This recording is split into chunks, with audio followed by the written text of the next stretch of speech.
இந்த ஜெபத்திலே இருக்கிற அநேக தேவனுடைய பிள்ளையே, நீங்கள் இன்னைக்கு கலங்கி கொண்டிருக்கலாம். பாஸ்டர், எனக்கு ரொம்ப தீமை செய்தான் பாஸ்டர், நம்பிக்கை துரோகம் செஞ்சாரு பாஸ்டர், எனக்கு ரொம்ப தீமை நடந்துச்சு, நான் வேலை செய்த இடத்துல எனக்கு தீமை நடந்துருச்சு, இல்லை அப்படின்னா என்னுடைய சொந்த குடும்பத்தில் எனக்கு தீமை நடந்துருச்சு, என்ன நான் நம்பின ஒரு மனுஷன் எனக்கு தீமை செய்தான், எனக்கு இப்படிப்பட்ட ஒரு தீமையை செய்வார்கள் என்று நான் நினைக்கவே இல்லை அப்படின்னு உங்களுடைய இருதயம் கலங்கி போயிருக்கும். ஆனால் ஆண்டவர் இன்றைக்கு வாக்கு கொடுக்கிறார், உங்களுடைய வாழ்க்கையிலே மனிதர்கள் செய்த தீமைகள் இல்லைன்னா உங்க வாழ்க்கையிலே இன்றைக்கு நடந்து கொண்டிருக்கிற அத்தனை தீமைகளையும் வெகு சீக்கிரத்தில் ஆண்டவர் நன்மையாய் மாற பண்ணுவேன் என்று கர்த்தர் வாக்கு கொடுக்கிறார்.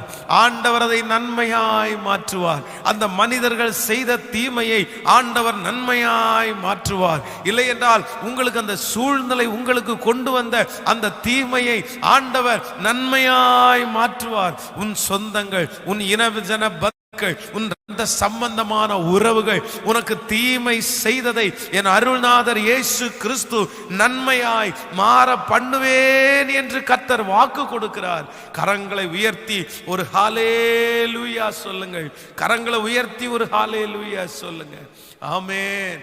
நீங்கள் ஒருவேளை இன்றைக்கு நீங்கள் நஷ்டப்படுவதற்கு அது காரணமா இருந்திருக்கலாம். இதுதான் என்ன ரொம்ப அவமானப்படுத்திருச்சு, இதுதான் என்ன ரொம்ப நஷ்டப்படுத்திருச்சு பாஸ்டர், இந்த தீமையினால, இந்த மனுஷன் இல்லைன்னா இந்த காரியம் எனக்கு தீமையாய் நடந்ததுனால நான் ரொம்ப அவமானப்பட்டு போயிட்டேன், நான் ரொம்ப நஷ்டப்பட்டு போயிட்டேன், என்ன பண்றதுன்னே தெரில, ஐயோ இப்படி ஒரு தீமை நடந்துச்சு, அந்த தீமையை நான் நினைச்சு கூட பார்க்கல, நான் ஜெபம் பண்ணி தான் பாஸ்டர் இந்த காரியத்திற்கு நான் போனேன், ஜெபம் பண்ணி தான் பாஸ்டர் இந்த காரியத்தை நான் ஆரம்பிச்சேன், நான் பாஸ்டருடைய துணையோடு தான் நான் செய்தேன், தெய்வ பக்தியோடு தான் நான் செய்தேன், இந்த காரியத்தை நான் துவங்கும் போது நிறைய பொருத்தனைகளை நான் ஆண்டவருக்காக எடுத்தேன், இந்த காரியத்தை துவங்கினதற்கு பிறகு ஆண்டவருடைய காரியத்தில் நான் ரொம்ப உண்மையா இருந்தேன், ஆனா இப்படி ஒரு தீமைய வாழ்க்கையில நடக்கும்னு நான் நினைக்கவே இல்லை பாஸ்டர் அப்படின்னு உங்களுடைய இருதயம் இன்று அங்கலாய்க்குமையானால் இன்றைக்கு உங்களுடைய கண்களுக்கு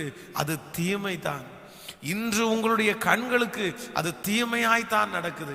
யோசேப்புக்கு 12 ஆண்டுகளுக்கு முன்பாக அந்த காரியங்கள் நடக்கும்போது அவனுடைய மனதிலே இருந்தது, இத்தனை தீமை எனக்கா, இத்தனை தீமை எனக்கு வரணுமா, இந்த தீமை நடக்கிறதுக்கு நான் என்ன செஞ்சேன், யாருக்கு விரோதமா நான் எழும்பினேன், நான் யாருக்குமே தீமை செய்யலையே, நான் எல்லாருக்கும் நன்மை அல்லவா செஞ்சேன், என் அண்ணங்களுக்கு நன்மை செஞ்சேன், என் கூட பிறந்த சகோதரர்களுக்கு நன்மை செஞ்சேன், அவர்களுக்காக ஆகாரத்தை இத்தனை மைல் தூரம் நான் கொண்டு வந்தேன், ஆனா எனக்கு இப்படி ஒரு தீமை நடந்துச்சு. ஆனா வேதம் சொல்லுது, கொஞ்ச நாட்கள் ஆண்டவர் அவனை பொறுத்திருக்க பண்ணினார், கொஞ்ச நாட்கள் ஆண்டவர் அவனை காத்திருக்க பண்ணினார், காத்திருக்க பண்ணி நிறைய காரியங்களை அவனுக்கு கற்றுக் கொடுத்து கடைசில 12 ஆண்டுகளுக்கு முன்பாய் நடந்த தீமைகளை கர்த்தர் இப்பொழுது அவனுக்கு நன்மையாய் மாற பண்ணினார். ஹல்லேலூயா. நாம் விசுவாசிக்கிற ஆண்டவருடைய பிள்ளைகளை, இன்றைக்கு ஜெபத்தில் இருக்கிற அன்பு சகோதரனே, சகோதரியே, அன்பு மகனே, மகளே, உங்க வாழ்க்கையில கூட அப்படிதான் நடந்திருக்கலாம். இன்றைக்கு உன் கண்ணுக்கு முன்னாடி சகலமும் தீமையா நடக்குது இல்லை, ஆனா ஆண்டவர் ஒரு சில வருஷங்கள் உன்னை காத்திருக்க பண்ணுகிறார். ஆண்டவர் ஒரு சில வருடங்கள் உங்களை அந்த பாதையில ஆண்டவர் நடத்துகிறார். ஆனா சில ஆண்டுகள் தாண்டினதற்கு பிறகு நீங்கள் என்னென்ன தீமையை அனுபவித்தீர்களோ, நீங்கள் எத்தனை தீமைகளை அனுபவித்தீர்களோ அத்தனை தீமைகளையும் ஆண்டவர் உங்களுக்கு நன்மையாய் முடிய பண்ணுவேன் என்று கர்த்தர் வாக்கு கொடுக்கிறார். கைகளை உயர்த்தி ஒரு ஹல்லேலூயா சொல்லுங்கள். ஆமென். எல்லாரும் கரங்களை உயர்த்தலாமா? கரங்களை உயர்த்தி ஆண்டவரிடத்துல கேளுங்க. அப்பா, யோசேப்புனுடைய தலையின் மேல வச்ச 13வது ஆசீர்வாதம் என் தலை மேல அப்படியே வரட்டும். ஆண்டவரே, அவனுடைய தீமைகளை எல்லாம் அவனுக்கு நன்மையாய் மாற பண்ணினேரே அப்பா, அவனுடைய தீமைகள் எல்லாம் நன்மையா மாறிச்சு. இன்றைக்கு எனக்கு அந்த அற்புதம் நடக்கட்டும், எனக்கு அந்த ஆசீர்வாதம் வேணும். என் தீமையாகவே முடிஞ்சிடக்கூடாது, என் நஷ்டம் நஷ்டமாகவே முடிஞ்சிடக்கூடாது. என் ஏமாற்றம் என்னுடைய ஏமாற்றமாவே முடிஞ்சிடக்கூடாது. சொல்லுங்க, என் ஏமாற்றமா முடிஞ்சிடக்கூடாதுப்பா. என் கண்ணீராகவே முடிஞ்சிடக்கூடாது. என் கண்ணீர் ஆனந்த களிப்பா மாறணும். என் ஏமாற்றம் ஞானமா எனக்கு மாறணும். கைகளை உயர்த்தி கேளுங்க. தகப்பனே, அந்த ஆசீர்வாதங்கள் எங்கள் தலையின் மேல அப்படியே அமருவதாக ராஜா. அந்த யோசேப்புக்கு கொடுத்த அந்த ஆசீர்வாதத்தை கர்த்தர் எங்களுக்கு தரப்போகிறதற்காய் ஸ்தோத்திரம், தரப்போகிறதற்காக நன்றி. ஹல்லேலூயா. ஸோ இன்றைக்கு நீங்கள் எல்லாருமே ஃப்ரீயா தான் இருப்பீங்க அப்படின்னு நினைக்கிறேன். ஒருவேளை இந்த செய்தியை இன்னொரு டைம் கூட போட்டு நீங்க கேட்டுட்டு ஆண்டவருடைய சமூகத்துல இன்னைக்கு முழுக்க நீங்க ஜெபிச்சுட்டே இருங்க. ஆண்டவரே, எனக்கு இந்த ஆசீர்வாதம் எனக்கு கண்டிப்பா வேணும். நான் நிறைய தீமையை பார்த்தவன் ஆண்டவரே, நான் நிறைய தீமையை பார்த்தேன். என் கண்கள் இத்தனை வருஷமா தீமையை தான் பார்க்குது. நான் பிறந்ததுல இருந்து, வாழ்க்கை படிச்சதுல இருந்து, வாழ்க்கைப்பட்டதுல இருந்து, பிள்ளைகள் எனக்கு உண்டாகிறதுல இருந்து எல்லாத்துலயுமே ஒரு தீமையை பார்த்துருக்கிறேனே. ஆனா என் கண்கள் வெகு சீக்கிரத்துல நன்மையை பார்க்கணும்னு நீங்க இன்னைக்கு முழுக்க ஜெபம் பண்ணுங்க. திரும்ப ஞாயிற்றுக்கிழமை நாளைக்கு நம்ம ஆராதனையில கலந்து கொள்ள போகிறோம். நமக்கு இந்த ஸ்பெஷல் சர்வீஸ் நாளைக்கு மாலையில 6 மணிக்கு நம்ம அதை தியானிக்க போகிறோம். இந்த கூட்டத்தை அதற்கு முன்பாக எல்லாருமே இந்த ஜெபத்தை பண்றதுக்கு உங்களுக்கு நிறைய நேரம் இருக்குது. ஆண்டவரிடத்துல கேளுங்க, ஆண்டவர் உங்களுக்கு தராமல் மறுக்கவே மாட்டார். ஆமென் சொல்லுங்க. இந்த வசனத்தை நான் தியானித்து கொண்டிருக்கும் போது அவனுடைய சகோதரர்கள், அப்படின்னா யோசேப்புனுடைய சகோதரர்கள் அவனுக்கு செய்த 5 தீமைகளை ஆண்டவர் நன்மையாய் மாற பண்ணினார். அந்த 5 தீமைகளையும் உங்களுக்கு விரிவாக சொல்லி, அந்த 5 தீமைகளும் உங்களுடைய வாழ்க்கையிலே அப்படி நடந்திருக்குமே ஆனால் ஆண்டவர் அதை நன்மையா முடிய பண்ணுவார் என்கிறதை குறித்து நம்ம இன்னைக்கு தியானித்து நம்ம முடிக்க போகிறோம். முதலாவதாக நம்பர் 1 எடுத்துக்கொள்ளலாமா? 37ஆம் அதிகாரத்தை நாம் எடுத்துக்கொள்ளலாம். 37ஆம் அதிகாரத்திலே 19வது வசனத்தை நம்ம வாசிக்க போகிறோம். 37ஆம் அதிகாரம் 19வது வசனத்தை நம்ம வாசிக்கும் போது, ஒருவரை ஒருவர் நோக்கி இதோ சொப்பனக்காரன் வருகிறான். கவனிங்கள், திரும்ப வாசிக்க போகிறோம். 18வது வசனம் 19. அவர்கள் அவனை தூரத்தில் வர கண்டு அவன் தங்களுக்கு சமீபமாய் வரும் முன்னே அவனை கொலை செய்யும்படி சதி ஆலோசனை பண்ணி ஒருவரை ஒருவர் நோக்கி இதோ சொப்பனக்காரன் வருகிறான், இதோ சொப்பனக்காரன் வருகிறான். சோ நம்பர் 1, முதலாவதாக இந்த யோசேப்புக்கு அவர்களுடைய சகோதரர்கள் செய்த தீமை, அவனுடைய வாழ்க்கையிலே அவனுக்கு நடந்த தீமை, அதை கர்த்தர் நன்மையா மாத்தின முதல் தீமை என்ன அப்படின்னா, அவனுக்கு விரோதமாய் பேசினார்கள். கவனிங்கள் ஆண்டவருடைய பிள்ளைகளே, யோசேப்பு அந்த சகோதரர்கள் தன் செய்த தவறுகளை எல்லாருக்கும் முன்பாக வச்சுதான் அவங்கள்ட்ட அப்பாட்ட சொன்னான். இந்த மாதிரி இவங்க தப்பு பண்ணாங்க, இந்த மாதிரி இவங்க தப்பு பண்ணாங்கன்னு அவர்களுடைய சகோதரர்களை குறித்து தன்னுடைய தகப்பனிடத்துல சொன்னா. ஆனா இந்த சகோதரர்கள் என்ன பண்ணாங்கன்னா, அவனுக்கு விரோதமாய் பேசினார்கள். அவன் இல்லாதிருக்கும் போது அவனை தூரத்துல வர கண்டு அவனுக்கு விரோதமாய் பேசுகிறார்கள். நம்முடைய நிறைய பேருடைய வாழ்க்கையில இன்றைக்கு மனிதர்கள் செய்கிற தீமையிலே பெரிய தீமை என்ன அப்படின்னா, நமக்கு விரோதமாய் பேசுகிறார்கள். நம்ம எந்த தப்புமே பண்ணியிருக்க மாட்டோம், நம்ம யாருடைய பணத்தையும் திருடி இருக்க மாட்டோம், நம்ம யாரையுமே வஞ்சிச்சிருக்க மாட்டோம், எல்லாருக்கும் நன்மை மட்டும்தான் செய்வோம். ஆனா நமக்கு விரோதமா பேசுவாங்க. நிறைய பேர் இப்படி சோர்ந்து போயிருக்கிறாங்க. ஏன் எனக்கு விரோதமா இப்படி பேசி திரிகிறாங்க? நான் என்ன தப்பு பண்ணேன்? அவங்கள நான் ஏதாவது பண்ணனா? அவங்கள நான் ஏதாவது வஞ்சிச்சனா? இப்படி ஆயிரக்கணக்கான கேள்விகள் நம்முடைய இருதயத்திற்குள்ளேயே எழும்பி இருக்கலாம். ஆனா ஆண்டவருடைய பிள்ளைகளே, யோசேப்பிற்கு விரோதமாய் அவர்கள் பேசினாங்க.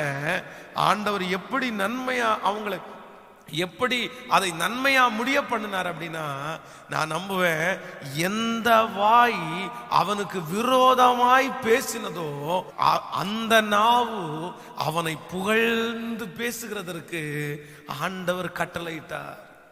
ஆண்டவர் கட்டளையிட்டார். நீங்க இந்த வேத வசனத்தை புரட்டி பார்க்கும்போது உங்களுக்கு தெரியும், யோசேப்பினுடைய சகோதரர்கள் இப்பொழுது யோசேப்புக்கு முன்பாக வந்து நிற்கிறார்கள். யோசேப்புக்கு முன்பாக வந்து நின்று அடிக்கு ஒரு டைம் என் ஆண்டவன் என் ஆண்டவன் அப்படின்னு யோசேப்பை பார்த்து பேசுறாங்க. வேதம் சொல்லுது, அவனை பற்றி புகழ்ந்து பேசுறாங்க. நீங்க இருக்கிறதுனால தான் நாங்க வாழ்றோம், உங்க மூலமா தான் நாங்க சாப்பிட்டோம், எங்க அப்பா உமது அடியேன் அப்படின்னு சொல்லி எந்த நாவு அவனுக்கு விரோதமாய் பேசினதோ அந்த நாவு அவனை புகழ்ந்து பேசினது. கவனிங்க, யோசேப்பினுடைய வாழ்க்கையில நடந்த முதல் தீமை அதான், தன்னுடைய சகோதரர்கள் தனக்கு செய்த தீமை அவனுக்கு விரோதமாய் பேசினாங்க. கூட பிறந்த சகோதரர்கள். இன்னைக்கு இந்த ஜபத்திலே கலந்து கொண்டிருக்கிற நிறைய பேருடைய வாழ்க்கையில் அப்படிதான். உங்களை குறிச்சு பேசுறவங்க அந்நியரா இருந்தா கூட நீங்க சமாளிச்சுக்குவீங்க. சரி, ஏதோ ஒரு மூணாவது நபர் நம்மளை குறிச்சு பேசிட்டு போறான், பரவாயில்ல அப்படின்னு நினைப்பீங்க. ஆனா உங்களுடைய ரத்த சம்பந்தங்கள் எல்லாம் உங்களை குறிச்சு பேசுது. இன்னும் உங்களிடத்துல இருந்து நன்மை வாங்கினவன் தானே உங்களை குறிச்சு எதிராக பேசுறான். நிறைய பேர் சங்கடத்தோட இருக்கிறீங்கல்ல, பாஸ்டர் அவ்வளோ ஹெல்ப் பண்ணேன் பாஸ்டர், அவனை தூக்கி விட்டேன் பாஸ்டர், அவனுக்கு நான் தான் சம்பளம் கொடுத்தேன், ஆனா அவனே எனக்கு விரோதமா பேசும்போது எவ்வளவு கஷ்டமா இருக்கும். ஒன்று நினைத்து கொள்ளுங்கள், ஆண்டவர் உங்களை ஆசீர்வதிக்கிறதற்கு, உங்களுக்கு நன்மையாய் மாற பண்ணுகிறதற்கு சில பாதைகளில் கர்த்தர் கொண்டு வருவார். அதுல ஒரு முக்கியமான பாதை உங்களை குறித்து உங்களுக்கு விரோதமாய் பேசுவார்கள். ஆண்டவர் சொல்றார், உங்களுக்கு விரோதமாய் அவர்கள் பேசும்போது சந்தோஷப்பட்டு களி கூறுங்கள், பரலோகத்திலே உங்களுக்கு பலன் மிகுதியாய் இருக்கும். அவங்க பேசுறத குறித்து துக்கப்படாதீங்க. நான் ஒன்று நினைக்கிறேன், சொல்றதை கவனிங்க, இன்னைக்கு உங்களுக்கு விரோதமா அவங்க பேசுறது நல்லதுன்னு நினைங்க. ஏன் அப்படின்னா, அப்பதான் நாளைக்கு 10 பேருக்கு முன்னாடி வச்சு ஆண்டவர் உங்களை ஸ்பெஷலா உங்களை குறித்து உங்களை சந்தோஷமாய் பேச ஆண்டவர் வைப்பார்.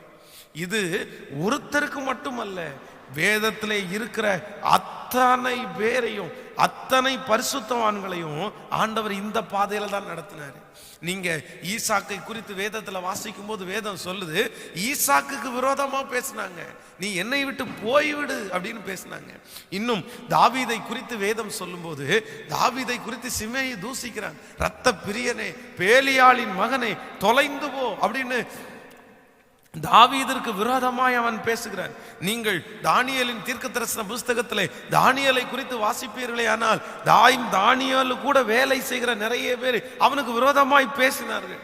நீங்கள் அலங்கத்தை கட்டின நெகேமியாவை வேதத்தில் வாசித்து பார்ப்பீர்களே, ஆனால் சன்பல்லாத்து தொபியா 2 பேர் எழும்பி, என்ன நீ பெருசா கட்டி முடிச்சிருவியா, நீ கட்டுகிற அந்த மதில் சுவரை பற்றி எங்களுக்கு தெரியாதா, ஒரு நரி ஏறி போனால் அந்த மதில் சுவர் அப்படியே இடிஞ்சு விழும்பா. சோ அப்படி பேசுறாங்க. அத்தனை பரிசுத்தவான்களையும் பேசியிருக்காங்க. அது மட்டும் இல்ல, நம்முடைய அருள்நாதர் இயேசு கிறிஸ்து இந்த உலகத்துல இருக்கும்போது அவருக்கு விரோதமாவே பேசினாங்க, அவருக்கு விரோதமாவே பேசினாங்க. ஆனா ஒன்று நினைத்து கொள்ளுங்கள், உங்களுக்கு விரோதமாய் பேசுகிற அந்த நாவு ஆண்டவர் அதை நன்மையாய் மாற பண்ணுவார். அவங்க சபிக்கட்டும் பிரதர், அவங்க பேசட்டும் பிரதர். அதான் நான் மறக்க முடியாது. நான் என்னுடைய சித்திக்கு என்ன ரொம்ப பிடிக்காது அவங்களுக்கு. அப்போ என்னமோ தெரில, நான் காலையில எழும்பி வீட்டு வாசலுக்கு முன்பாக நிற்கும் போது என்னை பார்த்த உடனே சாபமா போடுவாங்க. நீ நல்லா இருக்க மாட்ட, நீ உருப்படாம போவ, உன்னை தூக்கி குழியில வைப்பாங்க, நீ தண்ணியில அடிச்சிட்டு போவ, உனக்கு சமாதி கட்டுவாங்க, நீ குழியில இறங்குவ, ஐயோ என்னென்னமோ சபிப்பாங்க. ஆனா நான் நம்புறேன், இன்றைக்கு பார்ப்பீர்களே ஆனால் அவர்கள் என்னென்ன வார்த்தைகள் சொன்னார்களோ ஒண்ணுமே எனக்கு நடக்கல. ஆண்டவர் என்னை இன்றைக்கு அவர்கள் எல்லாருக்கும் முன்பாகவும் சாட்சியாய் நிறுத்தி இருக்கிறார். இன்றைக்கு என்னை குறித்து அவர்கள் பெருமையாய் பேசுகிற அளவுக்கு ஆண்டவர் வச்சுட்டாரு. ஸோ இந்த ஜபத்துல இருக்கிற உங்கள் ஒவ்வொருவருக்கும் ஆண்டவர் வாக்கு கொடுக்கிறார். தேவ பிள்ளையே, சோர்ந்து போகவே போகாதீங்க, சோர்ந்து போகவே போகாதீங்க. யோசேப்பினுடைய வாழ்க்கையில ஆண்டவர் அவனுக்கு விரோதமாய் அவர்கள் செய்த முதல் தீமை, அவனுக்கு விரோதமாய் பேசினார்கள். ஆனா ஆண்டவர் அதை நன்மையாய் முடிய பண்ணினார். ஹல்லேலூயா. அப்படி ஒருவேளை அவங்க பேசல அப்படின்னா இன்னைக்கு அவனை குறித்து பெருமையா பேசியிருக்க முடியாதுல்ல. அப்போ இப்போ இந்த ஜெபத்தில் இருக்கிற உங்களை பார்த்து நான் கேட்குறேன், உங்களுக்கு விரோதமா அவங்க பேசணுமா பேசக்கூடாதா? பேசட்டும், பேசணும். பேசினாதான் உங்களை குறித்து நிறைய பெருமையா பேசுவாங்க. அதனால அதை குறித்து கவலைப்பட வேண்டிய அவசியமே இல்லை. ஹல்லேலூயா. நம்பர் 2, இரண்டாவதாக இந்த யோசேப்பிற்கு விரோதமாய் அவர்கள் அவனுக்கு செய்த தீமைகள், அவனுடைய சகோதரர்கள் அவனுக்கு செய்த இரண்டாவது தீமைகளை குறித்து நீங்கள் 37ஆம் அதிகாரத்தில் 23வது வசனத்தை வாசிக்கலாமா? 37ஆம் அதிகாரம் 23வது வசனத்தை வாசிக்கும் போது, யோசேப்பு தன் சகோதரிடத்தில் சேர்ந்த போது யோசேப்பு உடுத்தி கொண்டிருந்த பலவர்ண அங்கியை அவர்கள் கழற்றி அவனை எடுத்து குழியிலே போட்டார்கள். இன்னொரு விஷயம் கூட வாசிக்கலாம். யோசேப்பு தன் சகோதரிடத்தில் சேர்ந்த போது யோசேப்பு உடுத்தி கொண்டிருந்த பலவர்ண அங்கியை அவர்கள் கழற்றி. கவனிங்கள் ஆண்டவருடைய பிள்ளைகளே, இரண்டாவதாக யோசேப்புக்கு அவர்கள் செய்த ஒரு மிகப்பெரிய தீமை என்ன அப்படின்னா, அவன் போட்டிருந்த ட்ரெஸ்ஸை கழட்டினாங்க. அதுவும் அவன் போட்டிருந்த பலவர்ண அங்கியே அவர்கள் கழட்டினார்கள். அவங்களுக்கு எப்பவுமே ஒரு கண்ணு எது மேல இருந்துச்சு அப்படின்னா, யோசேப்பனுடைய ட்ரெஸ் மேல ஒரு கண்ணு இருந்துச்சு. ஏன்னா அவனுடைய தகப்பனார் அவர்கள் எல்லாரை பார்க்கலும் இவனுக்கு மட்டும் தனியாக ஒரு வஸ்திரம் வாங்கி கொடுத்தார். அதான் பலவர்ண அங்கியை அவனுக்கு அவங்க அப்பா வாங்கி கொடுத்தாரு. இவன் தன்னுடைய சகோதரர்களுக்கு சாப்பாடு கொடுக்க தான் வர்றான். ஆனா அந்த நேரத்திலையும் அந்த ட்ரெஸ் தான் போட்டு வரான் அவன். அப்படின்னா நான் நம்புறேன், யோசேப்புக்கு ரொம்ப பிடிச்ச ட்ரெஸ் அந்த பலவர்ண அங்கி. ஆனா வேதம் சொல்லுது, அவன் மேல பொறாமை கொண்டு அவன் போட்டிருந்த ட்ரெஸ்ஸை கழட்டிட்டு அவனை நிர்வாணமாக்கினாங்க. அப்போ நான் நம்புவேன், அங்கேயே கலட்டினாங்க அப்படின்றதற்கு தன் தகப்பனார் கொடுத்த ஆசீர்வாதத்தை அவங்க அப்படியே உறிஞ்சு எடுத்துட்டாங்க. அது என்ன உனக்கு மட்டும், அது என்ன உனக்கு மட்டும், நாங்கள் கொடுக்க மாட்டோம், உனக்கு கிடைக்காது, அதை முதல்ல கலட்டுறா. அது எனக்கு எரிச்சல் வருது, கோபம் வருது. அவனுக்கு போய் வாங்கி கொடுத்துருக்குறாங்க. ஆனால் நீங்கள் வேதத்திலே வாசிப்பீர்களே, ஆனால் அவன் பார்வோனுக்கு முன்பாக அந்த சொப்பனத்திற்கு விளக்கம் கொடுத்து முடிச்சதற்கு பிற்பாடு பார்வோன் யோசேப்புக்கு என்ன அங்கியை கொடுப்பாருன்னா, வேதம் சொல்லுது, இவர் பலவர்ண அங்கியை கொடுத்தாரு. ஆனா அவனுக்கு கிடைச்சது மெல்லிய வஸ்திரம். அப்படின்னா ராஜ வஸ்திரம். அதை நான் ஏற்கனவே சொன்னேன்.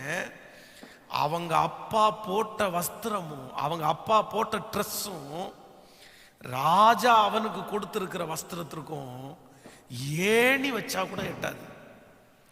அவங்க அப்பா பலவர்ணாங்கிய வாங்கி கொடுத்தாரு, அது சாதாரணமானது.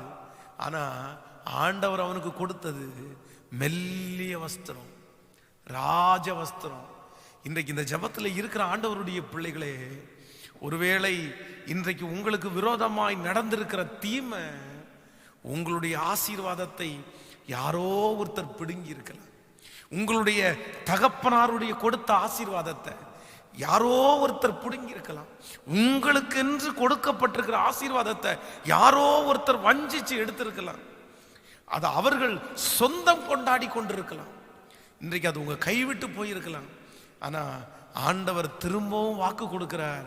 யோசேப்பை நினைவு கூர்ந்து யோசேப்பை ஆசீர்வதித்து திரும்பவும் கர்த்தர் அவங்க எடுத்ததல்ல, பல மடங்கு அதிகமாய் கொடுத்த தெய்வம் உங்களுக்கும் திரும்ப கொடுக்கிறதற்கு வல்லவராய் இருக்கிறார்.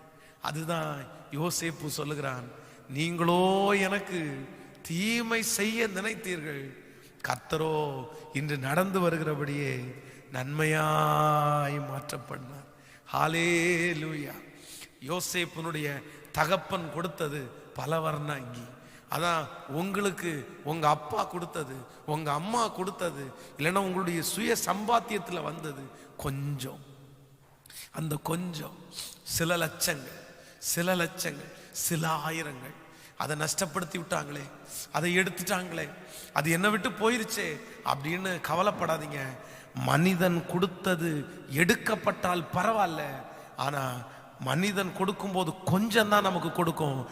ஆண்டவர் திரும்ப உங்களுக்கு கொடுக்கும்போது 1 மடங்கு அல்ல, பல மடங்கு உங்களுக்கு திருப்பி கொடுக்கிறதற்கு அவர் வல்லவராகவே இருக்கிறார். ஆமோதிக்கிறீங்களா? கைகளை உயர்த்தி ஒரு ஹல்லேலூயா சொல்லுங்க. ஒரு நடந்த சம்பவம், அது மறக்கவே முடியல. அதான் கோயம்புத்தூர்ல இருக்கிற ஒரு தகப்பனாருக்கு 2 பிள்ளைகள். அதிலே இளையவன் மிகவும் ரட்சிக்கப்பட்டு ஆண்டவரோட ரொம்ப நெருக்கமாக இருக்கிறவர். மூத்தவர் அவர் ரட்சிக்கப்படலை, ஆனால் கொஞ்சம் சூதுள்ள ஒரு ஆள். தன்னுடைய தாயார், தன்னுடைய தகப்பனார் இறந்துட்டாங்க. உடனே தன்னுடைய தாயாரிடத்துல போய் அவர்களிடத்துல இல்லாததையும் பொல்லாததையும் சொல்லி தன்னுடைய சின்ன சகோதரனை குறித்து தவறான ஒரு பிம்பத்தை உண்டு பண்ணி, அவன் இந்த மாதிரி இருக்கிறான், அவனுக்கு நல்ல பிஸ்னஸ் இருக்குது, எனக்கு தான் எதுவுமே இல்லை அப்படின்னு சொல்லி அவர்களுக்கு 2 சொத்து. ஒரு சொத்து 50 சென்ட், அது ரொம்ப தூரத்தில் இருக்குது, அவுட்டரில் இருக்குது. இன்னொரு சென்ட் ஒரு 10 சென்ட், அந்த 10 சென்ட் மெயின் ஜங்ஷனில் இருக்குது. உடனே இவங்க அம்மாட்ட பேசி அந்த 50 சென்ட்டை தம்பிக்கு எழுதி கொடுத்துருங்க, இந்த 10 சென்ட்டை எனக்கு எழுதி கொடுத்துருங்கன்னு பேசிட்டாரு. இந்த 10 சென்ட் பல கோடி மதிப்பு, ஆனால் அந்த 50 சென்ட் சில லட்சங்கள் தான் விற்கும். அவங்க அம்மா இவர் சொல்றதை கேட்டுட்டு அப்படியே சின்ன பையனிட்டு கூப்பிட்டு, எப்பா உனக்கு 50 சென்ட் கொடுக்குறேன், ஆனால் அண்ணனுக்கு 10 சென்ட் தான் அப்படின்னு சொல்லி எழுதி கொடுத்துட்டாங்க. ஆனால் இவர் ஒன்றுமே பேசலையாம்மா. அம்மா நீங்க கொடுக்கறது எனக்கு கொடுத்தா போதுமா, என் ஆண்டவர் நினைச்சா என்னை எப்படி வேணாலும் ஆசீர்வதிப்பாரு, என்னை கோடிகளை ஆசீர்வதிக்கிறதுக்கு ஆண்டவரால் முடியும், எனக்கு நல்ல வேலையை கொடுத்துருக்கிறாரு, அதுவே எனக்கு போதுமானது, ஒன்றும் பிரச்சனை இல்லை அப்படின்னு சொன்னாராம்மா. ஆனாலும் மனசுக்குள்ள ஒரு கஷ்டம் மட்டும் இருந்துச்சாமோ. ஆண்டவரிடத்துல சொன்னாராம்மா, ஆண்டவரே எங்க அண்ணனுக்கு எங்க அப்பா அம்மா கொடுத்தது இன்னைக்கு அவன் கோடீஸ்வரனா மாறிட்டான், ஆனா நான் இன்னைக்கு லட்சாதிபதியா தான் இருக்கிறேன். ஆனா நீங்க நினைச்சீங்கன்னா என்ன அவனை விட உயர்த்ததுக்கு எனக்கு நீர் வல்லவர், ஆனா உங்க ஆசீர்வாதம் எனக்கு வேணும்னு நான் கெஞ்சுறேன் அப்படின்னு. எங்க அம்மா அப்பா கொடுத்ததை விட எனக்கு நிறைய கொடுக்கறதுக்கு உங்களால முடியும் அப்படின்னு ஜெபம் பண்ணாராம்மா. சில வருடங்கள் தாண்டினது. திடீரென்று ஒரு ஃபோன் கால் அவருக்கு வருது. இந்த மாதிரி உங்களுடைய இடத்துக்கு பக்கத்தில் இருக்கிற அந்த ரோடை பெரிய பைபாஸ் ரோடாக நாங்கள் எக்ஸ்டென்ஷன் பண்ணுறோம், நீங்கள் கொஞ்சம் இடம் அதில் எங்களுக்கு கொடுக்கணும் அப்படின்னு. உடனே இவரும் ரோடை எக்ஸ்டென்ஷன் பண்ணுறதுக்கு தானே பரவாயில்ல அப்படின்னு சொல்லி தேவையான அந்த ரோடு அளவை கொடுத்துட்டாரு. கொடுத்தா அந்த ரோடு ஒரு பெரிய பைபாஸ் ரோடாக மாறிடுச்சு. இப்போ ஒரு மிகப்பெரிய ஆச்சரியம் என்னன்னா, அந்த 50 சென்ட் இடமும் பல கோடி ரூபாய் மதிப்புள்ள ஒரு சொத்தாய் மாறிடுச்சு. அண்ணனை விட பல மடங்கு அதிகமான லாபம் அந்த இடத்துல கிடைச்சிருச்சு. அப்போ அவர் சாட்சி சொன்னாரு, இல்ல இல்ல ஆண்டவர் நினைச்சாருன்னா அம்மா கொடுக்குற கொஞ்சத்தையே ஆசீர்வதிச்சு கோடீஸ்வரனா மாற்ற முடியும். எங்க அம்மா எனக்கு கொஞ்சமா தான் நினைச்சு கொடுத்தாங்க, ஆனா என் அப்பா எனக்கு அதை பெருசா ஆசீர்வதிச்சு கொடுத்தார். இன்றைக்கு இந்த ஜெபத்துல இருக்கிற ஆண்டவருடைய பிள்ளையே, யோசேப்புக்கு அப்பா கொடுத்த ஆசீர்வாதத்தை புடுங்கிட்டாங்க, அப்பா கொடுத்த ஆசீர்வாதத்தை எடுத்துட்டாங்க. அது கொஞ்சம்தான், அது பலவர்ண அங்கிதான். ஆனா ஆண்டவர் அவனுக்கு என்ன அங்கியை போட்டு அழகு பார்த்தாருன்னா, வேதம் சொல்லுது மெல்லிய வஸ்திரம். யாருமே கொடுக்க முடியாது, அது ராஜாக்களுக்கு மட்டும்தான் பொருந்தும், அது வேற யாரும் வாங்க முடியாது. அப்படிப்பட்ட ஒரு உன்னதமான ஆடையை கர்த்தர் அவனுக்கு கொடுத்தது போல நான் நம்புறேன், உங்க அப்பா நினைச்சிருந்தா கூட அவ்வளவு உங்களை ஆசீர்வதிச்சிருக்க முடியாது, உங்க சகோதரன் கொடுத்திருந்தா கூட அவ்வளவு உங்களுக்கு கொடுத்திருக்க முடியாது. அதை விட மேலானதை ஆண்டவர் உங்களுக்கு தருவேன் என்று கர்த்தர் வாக்கு கொடுக்கிறார். ஹல்லேலூயா! எத்தனை பேர் விசுவாசிக்கிறீங்க? எத்தனை பேர் நம்புறீங்க? ஆமென் சொல்லுங்க. நம்பர் 3, மூன்றாவது, இந்த யோசேப்புக்கு அவர்கள் செய்த 3வது தீமை, அதை குறித்து நம்ம வாசிக்க போறோம். 37ஆம் அதிகாரத்திலே 24வது வசனத்தை வாசிக்க போகிறோம். அவனை எடுத்து அந்த குழியிலே போட்டார்கள், அது தண்ணீர் இல்லாத வெறும் குழியாய் இருந்தது. ஹலோ, கவனிங்கள். அவனை எடுத்து அந்த குழியிலே போட்டார்கள். அது தண்ணீர் இல்லாத வெறும் குழியாயிருந்தது. மூன்றாவது, இந்த யோசேப்புக்கு அவருடைய சகோதரர்கள் செய்த மூணாவது தீமை என்ன அப்படின்னா, சாப்பாடு கொடுக்க வந்தவனை தூக்கி குழிக்குள்ள போட்டாங்க. அப்படின்னா இதுக்கு என்ன அர்த்தம்னா, எல்லாருமே அவனை கைவிட்டாங்க. அவன் வேண்டான்னு நினைச்சிட்டாங்க. அவ்வளவுதான், வேண்டாம், எல்லாருமே தூக்கி போட்டாங்க. ஆனால் எல்லாரும் கைவிட்டாலும் ஏசப்பா அவனை கைவிடவே இல்லை.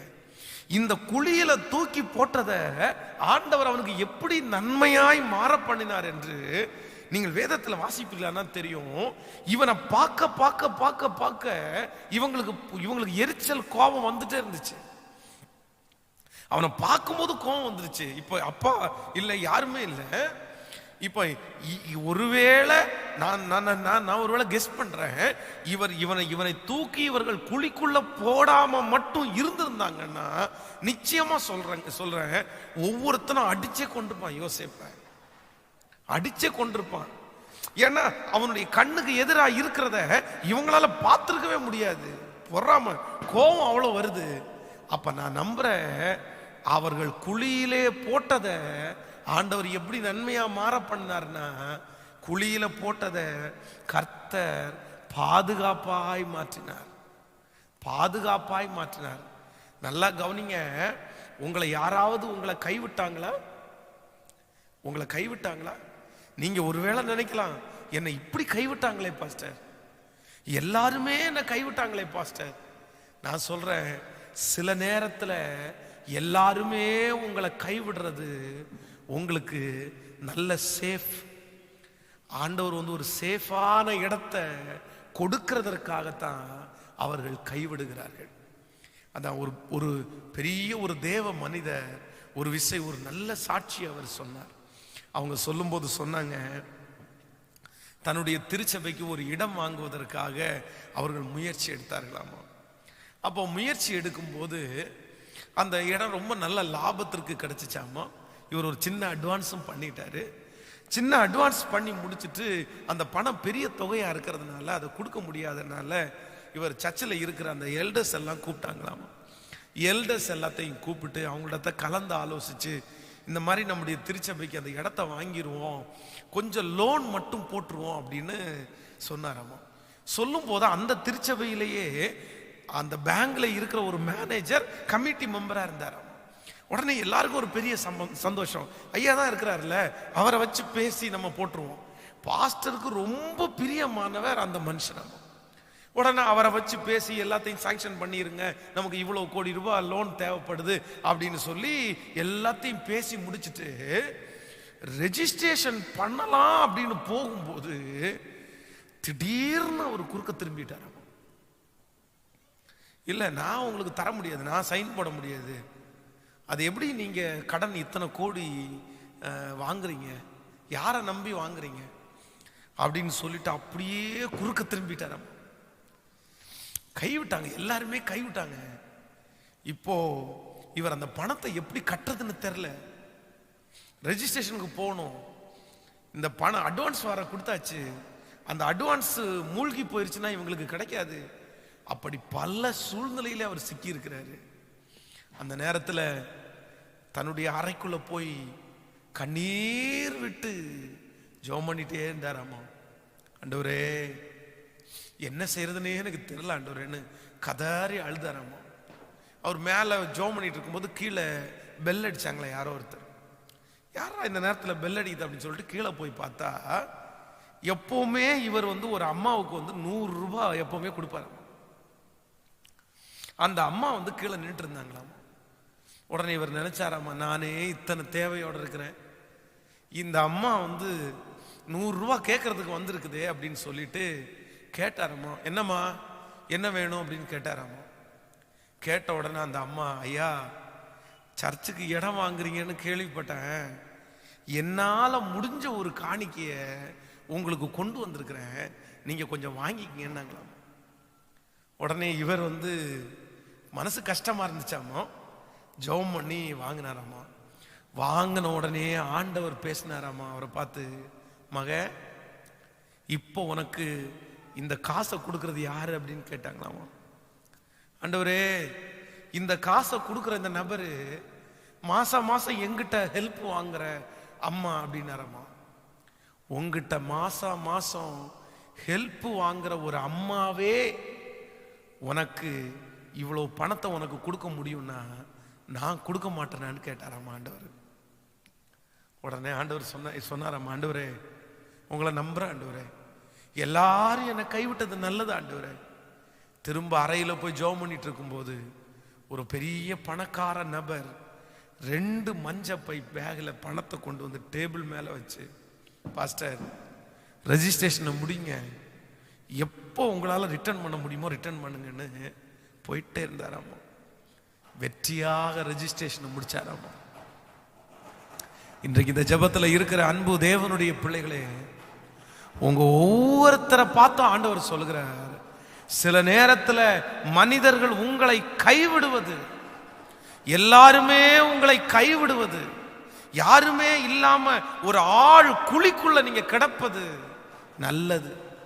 இவங்க கூட என்ன கைவிட்டாங்களே, இவங்க கூட என்ன கைவிட்டாங்களே, இந்த மனுஷன் கூட என்ன கைவிட்டாங்களேன்னு ஆண்டவருடைய பிள்ளைகள் ஒரு காலத்திலும் சோர்ந்தே போகாதீங்க. அவர்கள் கைவிட்டது நல்லது. ஒருவேளை அவங்க கைவிடலைன்னா நாளைக்கு சொல்லி காமிப்பாங்க, நான் தான் வளர்த்து விட்டேன்னுவாங்க, நான் தான் பணம் கொடுத்தேன்னுவாங்க. ஆனா ஆண்டவர் அப்படி உங்களை சொல்லணும்னு விரும்பல. ஆண்டவரே உங்களை வளர்த்தினார் அப்படின்னு கர்த்தர் சொல்லணும்னு விரும்புறாரு. அதுக்காகத்தான் ஆண்டவர் இந்த பாதையில நடத்துறாரு. சோ யோசேப்புக்கு அவர்கள் செய்த 3வது தீமை, அவனை குழியிலே போட்டார்கள். ஆனா வேதம் சொல்லுது, ஆண்டவர் அவனுக்கு அங்க ஒரு பெரிய பாதுகாப்பையே கர்த்தர் கொடுத்தார். ஹல்லேலூயா. நம்பர் 4, 4வதாக 37ஆம் அதிகாரம் 28வது வசனத்தை வாசிக்கலாமா? 37ஆம் அதிகாரத்தில் 28வது வசனத்தை வாசிக்கலாம். அந்த வர்த்தகரான மீதியானியர் கடந்து போகிற போது அவர்கள் யோசேப்பை அந்த குழியில் இருந்து தூக்கி எடுத்து அவனை இஸ்மவேலர் கையிலே 20 வெள்ளிக்காசுக்கு விற்று போட்டார்கள். அவர்கள் யோசேப்பை எகிப்திற்கு கொண்டு போனார்கள். கவனிங்க, 4வதாக இந்த யோசேப்புக்கு அவர்கள் செய்த 4வது தீமை என்ன அப்படின்னா, வேதம் சொல்லுது, அவனை விற்று போட்டார்கள். அவனை விற்று போட்டார்கள்.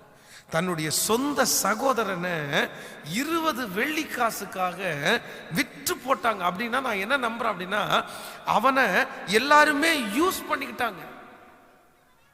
அவனை வித்த காசை எடுத்து அவனை யூஸ் பண்ணிக்கிட்டாங்க, அவனை பயன்படுத்திக்கிட்டாங்க,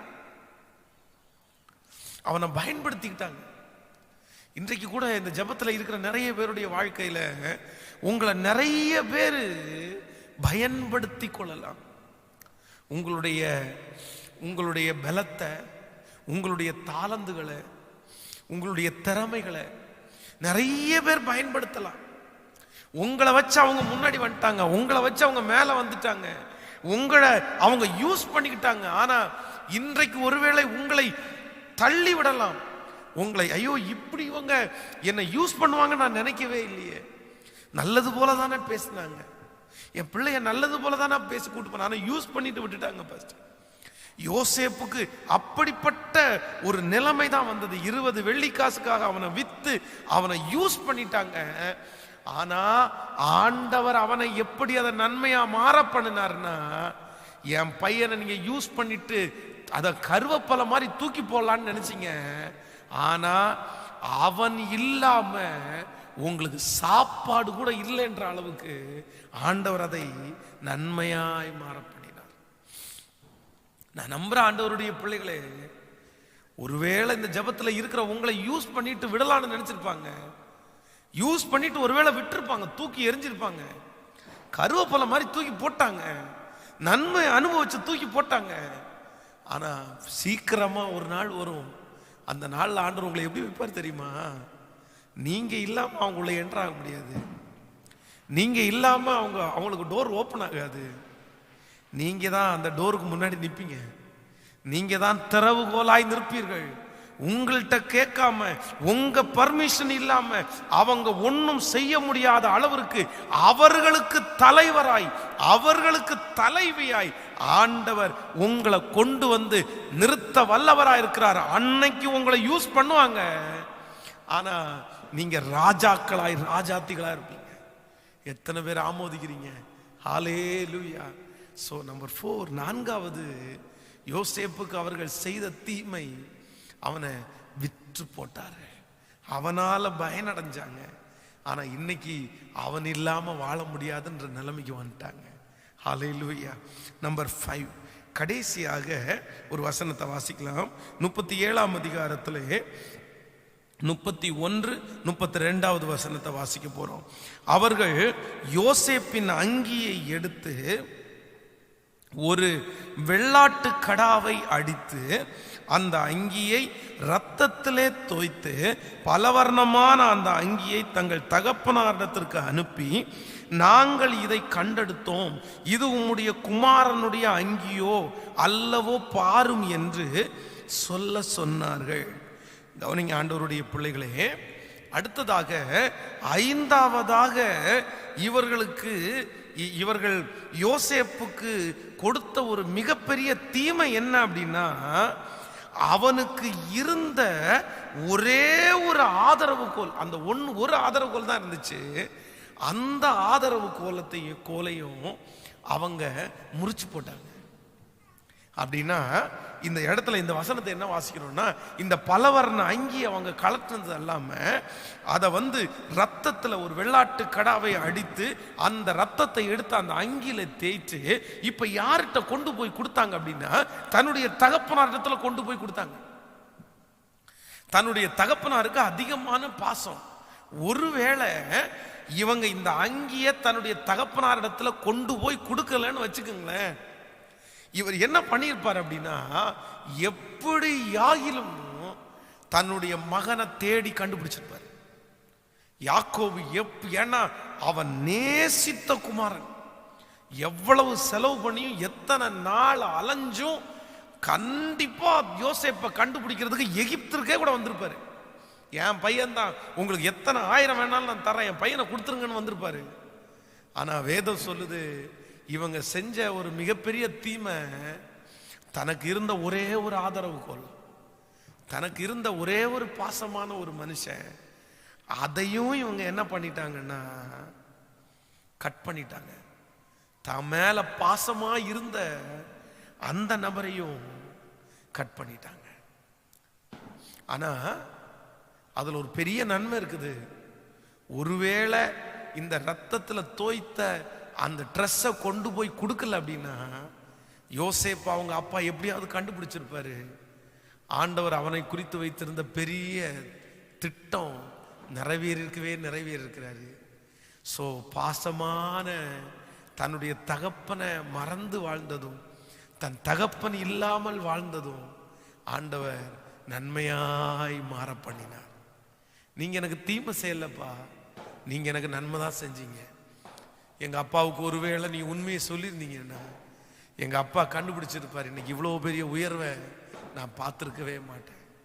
இன்றைக்கு ஆண்டவருடைய பிள்ளையே, இந்த ஜபத்தில் இருக்கிற உங்களுடைய வாழ்க்கையில, யாராவது ஒருத்தருடைய வாழ்க்கையில எனக்கு இருந்த ஒரே ஒரு ஆதரவுகள் அது மட்டும்தான் பாஸ்டர். என்கிட்ட பாசமா பேசுறது அந்த ஒரு நபர் தான். என்னுடைய வேலை ஸ்தலத்துல இருந்தது ஒரு நபர் தான். ஆனா அவரையும் நான் இழந்துட்டேன். அவரையும் இழக்க வேண்டிய ஒரு சூழ்நிலை எனக்கு வந்துருச்சு. என்னை நேசிக்கிறவங்க இப்ப யாருமே இல்லைன்ற அளவுக்கு நான் தள்ளப்பட்டேன். அவரிடத்துலயும் என் வாசனையை கெடுத்துட்டாங்க. அவங்க இப்ப எனக்கு உதவி செய்ய மாட்டேங்கிறாங்க. அவங்க கண்டிப்பா எனக்கு உதவி செய்வாங்க. அவங்க நான் எங்க போனாலும் என்னை தூக்கி நிறுத்துவாங்க.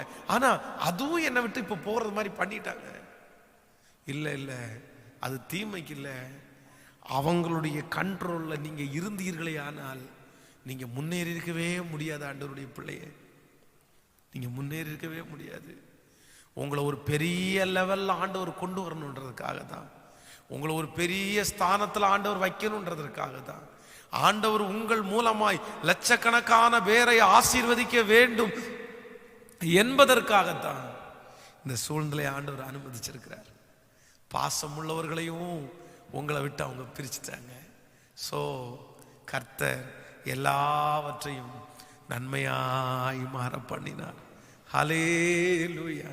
எத்தனை பேர் ஆமோதிக்கிறீங்க? ஸோ இன்னைக்கு உங்களுக்கு 5 காரியத்தை உங்களுக்கு சொன்னேன். அப்படின்னா யோசேப்புக்கு அவர்கள் செய்த தீமையை ஆண்டவர் நன்மையாய் மாற பண்ணார். அதான் ஆசீர்வாதம். அவர்கள் செஞ்ச தீமை நம்பர் 1, முதலாவது அவனுக்கு விரோதமாய் பேசினார்கள். அவர்களே அவனை புகழ்ந்து பேசுற அளவுக்கு கர்த்தர் மாற்றிட்டார். நம்பர் 2, ரெண்டாவது அவனுடைய அங்கியை கலட்டினார்கள். அவன் அப்பா கொடுத்த ஆசீர்வாதத்தை அவங்க உறிஞ்சிட்டாங்க. ஆனா வேதம் சொல்லுது, ஆண்டவர் அவனை அவங்க அப்பா கொடுக்கறத விட 100 மடங்கு ஆண்டவர் அவனை ஆசீர்வதித்தார். நம்பர் 3, மூன்றாவது குழியிலே போட்டார்கள். அப்படின்னா எல்லாருமே அவனை கைவிட்டார்கள். கர்த்தர் அவனை எப்படி நன்மையா மாத்தினார் அப்படின்னா அதுதான் அவனுடைய ஜீவனை காப்பாற்றுறதுக்கு உதவிச்சு. நம்பர் 4, நான்காவது அவனை விற்று போட்டார்கள். அப்படின்னா யூஸ் பண்ணிக்கிட்டாங்க, அவனை யூஸ் பண்ணிக்கிட்டாங்க. ஆனா ஆண்டவர் அவனை எப்படி மாத்தினார்னா அவன் இல்லாம இனி உங்களால வாழவே முடியாதுன்ற அளவுக்கு கர்த்தர் கொண்டு வந்து நிறுத்திட்டாரு. நம்பர் 5, ஐந்தாவது அவர்கள் அவனுக்கு செய்த 5வது தீமை என்ன அப்படின்னா அவனுக்கு இருந்த அவன் மேல பாசம் காமிச்ச ஒரே ஒரு தகப்பனார் அந்த கடைசி ஆதரவு கோலையும் அவர்கள் முறித்து போட்டார்கள். ஆனா வேதம் சொல்லுது அதுதான் அவன் எகிப்திலே ஒரு மிகப்பெரிய ஒரு மனுஷனா மாறுறதற்கு காரணமாகவே அமைஞ்சிருச்சு. இன்றைக்கு நான் உங்களுக்கு சொல்லுகிறேன், ஆண்டவர் தீர்க்க தரிசனமாய் சொல்லுகிறார், உங்களுக்கு நடக்கிற அத்தனை தீமைகளையும் ஆண்டவர் நன்மையாய் மாற்றப் போகிறார். அவர் நன்மையாய் மாற்ற போகிறார். ஹல்லேலூயா. யோசேப்பினுடைய தலையின் மேல ஆண்டவர் வைத்த 13வது ஆசீர்வாதம் அதுதான். நீங்களோ எனக்கு தீமை செய்ய நினைத்தீர்கள், கர்த்தரோ அதை நன்மையாய் மாற பண்ணினார். கர்த்தர் நன்மையாய் மாற பண்ணினார். ஹல்லேலூயா. உங்களுக்கு நன்மையா மாற பண்ண இன்றைக்கு உங்க கண்களுக்கு முன்பாக நடக்கிற அத்தனை தீமைகளும் ஒரு காலத்துல நிச்சயம் நன்மையாக மாறும் என்று ஆண்டவர் வாக்கு கொடுக்கிறார். நம்புறவங்க எல்லாம் முழங்கால் படியிடலாம். தேவ சமூகத்துல எழும்பி நிற்கிறவர்கள் எழும்பி நின்று கைகளை மேல உயர்த்தி, ஆண்டவரே இந்த வாக்குத்தத்தம் என் வாழ்க்கையில நிறைவேறணும்னு சத்தமா ஜெபம் பண்ணுங்க பார்க்கலாம். என் வாழ்க்கையில மனிதர்கள் செய்த தீமைகள், சொந்தங்கள் செய்த தீமைகள், ஹல்லேலூயா, எல்லா தீமைகளையும் நன்மையாய் மாற்றுகிறதற்கு வாரும் என்று சொல்லுங்கள். தீமைகள் நன்மையாய் மாறும். யோசேப்பை போல நீங்க ஒரு நாள் சொல்லுவீங்க, பிரதர் சொல்லுவீங்க, சிஸ்டர் சொல்லுவீங்க, நீங்க எனக்கு தீமை செஞ்சீங்க, ஆனா கர்த்தர் இன்னைக்கு அதை நன்மையா மாற பண்ணினாருன்னு உங்க வாய் சொல்ற நாள் வரும். ஹல்லேலூயா. சொல்லுங்க சொல்லுங்க. அப்பா பார்த்து செய்த கடந்த நாள் தவறுகள் எல்லாம் ஆண்டவர் மன்னிச்சு மறந்துட்டாரு. பிறர் செய்த தீமைகளை எல்லாம் ஆண்டவர் நன்மையா மாற்ற போறாரு. ஓ ஹல்லேலூயா. செய்த கடந்த நாள் தவறுகள் மன்னித்து மறந்ததால் திரும்பவும் நினையாதே. செய்த கடந்த நாள் தவறுகள் மன்னித்து மறந்ததால் திரும்பவும் நினையாதே. கலங்காதே, உன்னை அலங்கரிப்பே. கலங்காதே, உன்னை அலங்கரிப்பே. நோக்காதே, நீ நோக்காதே, உந்தன் பாரம் அதிகமாகுமே. நோக்காதே, நீ நோக்காதே, உன்னை பலவீன பாடு தூமையா. சொல்லுவோம். நோக்காதே நீ நோக்காதே,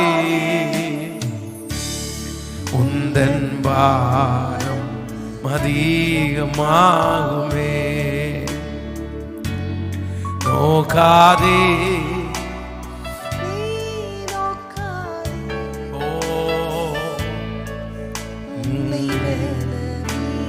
பாடு தூமையா. எல்லாரும் சேர்ந்து சோகமான நினைவுகள், பிறர் செய்த தீமைகள் திரும்பி பார்க்காதே. செய்த கடன் அவர்கள் மன்னித்து மறந்ததால் திரும்பவும் நினையாதே. நம்புறீங்களா? நன்மையாகவே நான் மாற்றிடுவேன், நன்மையாகவே நான் மாற்றிடுவேன். நோக்காதே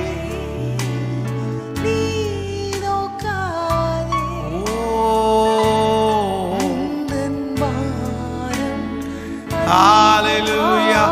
சொல்லுவோம். நீ நோக்காதே நோக்காதே. S Lord.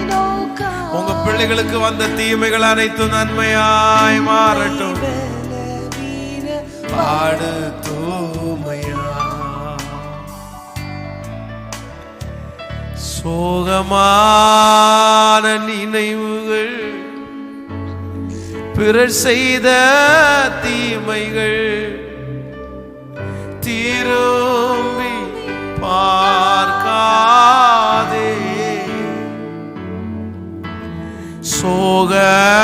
சோகமான நினைவுகள், பிறர் செய்த தீமைகள் திரும்பி பார்க்காதே. சொல்லும். நன்மையாகவே நான் மாற்றிடுவேன். ஆம் ஆண்டவருடைய பிள்ளைகளை, இன்றைக்கு ஆண்டவரை ஒரு சிலரோட தெளிவா பேசிட்டு இருக்கிறாரு. இன்னைக்கு நடக்கிறது தீமைன்னு நீங்க நினைச்சிட்டு இருக்கிறீங்க. உங்க கண்களுக்கு முன்பாக அது தீமையா தான் இருக்குது. ஆனா ஆண்டவர் யோசேப்பை உங்களுக்கு முன்பாய் காண்பித்து, மகா 12 வருஷத்துக்கு முன்னாடி அது தீமை தான், ஆனா 12 வருஷத்துக்கு பிறகு அது தீமை இல்லை, அது நன்மை, அது நன்மை, அது நன்மை. நானும் நம்புறேன். இந்த தரிசனங்கள் எல்லாம் குறித்த காலத்துக்கு வைக்கப்பட்டிருக்குது. ஆண்டவர் உங்களை அம்பரா துணியில கத்தர் வச்சிருக்கிறாரு. இன்னைக்கு உங்க கண்களுக்கு முன்பா தீமையா நடக்குது. ஆனா வெகு சீக்கிரத்துல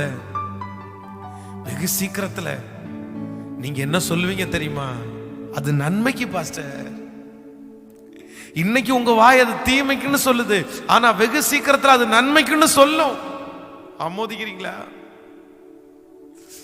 நம்புறவங்க கைய மேல உயர்த்தி சொல்லுங்க, ஆண்டவரே உங்க வார்த்தையை நான் நம்புறேன். சொல்லுங்க சொல்லுங்க, ஒரு 10 டைம் ஆகுது. நம்புற ஆண்டவரே, நம்புற ஆண்டவரே. எல்லாமே உங்க பிள்ளைகளுடைய வாழ்க்கையில நடக்கிறது, உங்க வாழ்க்கையில நடக்கிறது எல்லாமே நன்மையா முடியும். தகப்பனே, இந்த நாளில் உங்களை ஆராதிக்கிறதுக்கு கிருபை தந்ததற்காக நன்றி. பெரிய டிஸ்டர்பன்ஸ் எதுவும் இல்லாம நடத்தினதற்காக ஸ்தோத்திரப்பா. இந்த வார்த்தைகள் திரும்ப திரும்ப அவங்களுடைய இருதயத்துல ஆண்டவரை தொட்டு கொண்டே இருக்கட்டும் சாமி.